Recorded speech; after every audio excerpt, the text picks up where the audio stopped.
હાલો friends, તો આ છે આપણો ઢાળિયાનું કામ જે શરૂ થઈ ગયું હતું, પણ શું કહે કે કારીગરોને થોડું કામ આવી ગયું એટલે આપણું અડધે વસાળે કામ મૂકીને એ બીજે કામે વયા જાય. શું કહેવાય કે જેમ જેમ સણાતું જાય એમ તમને આનો વ્લોગ આવતો જાય.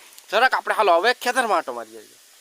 હાલો મિત્રો, તો જોઈ લો આપણા ઘઉંમાં શું કહેવાય કે પાણી હાલે છે. અત્યારે લગભગ વાગ્યા છે બપોરના 12. કેટલા મિત્રો? બપોરના 12. જોઈ લો આપણી મોટરને આપણા ઘઉં એવડા થઈ ગયા, કંઈ ઘટે નહીં. એવા પેલો બીજો ને ત્રીજા ચારામાં પાણી શરૂ છે. અહીં પાવડો છે. હું પાણી નથી વાળતો, આ તો તમને ખાલી ઘઉં દેખાડું. જોઈ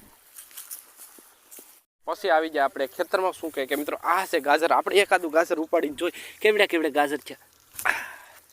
અરે લે મિત્રો, ગાજર તો કુણા નથી, નાના કાંઈ વાંધો નહીં. આને સાઈડમાં મિત્રો આ છે રાય, આ છે ડુંગળી, જેની ઉપર આપણે કસરીએ ઘરના વિડીયો હોય તો પાડી દે હે, પણ એ કરાય નહીં. હવે આપણે થોડાક મૂળાને ઉતારી લઈએ. હાલો ફટાફટ મૂળાની ભલી દે આપણે ઠેલી. જોઈ લો હવે આપણે આને જવાનું છે આપણી ગાડી તરફ. હાલો ફટાફટ મિત્રો મૂળાની ઠેલીને લઈને આવી જાય આપણે ગાડી વે. હવે આપણે થવાનું છે મિત્રો ઘર તરફ રવાના. જો તમને વિડીયો સારો લાગ્યો હોય તો લાઈક શેર અને સબસ્ક્રાઈબ કરજો. ફટાફટ મારા ચેનલને સબસ્ક્રાઈબ કરેલો એટલે મિત્રો મને શું કહે કે વિડીયો બનાવીને મજા આવે. ચાલો આપણે પછી મળ્યા.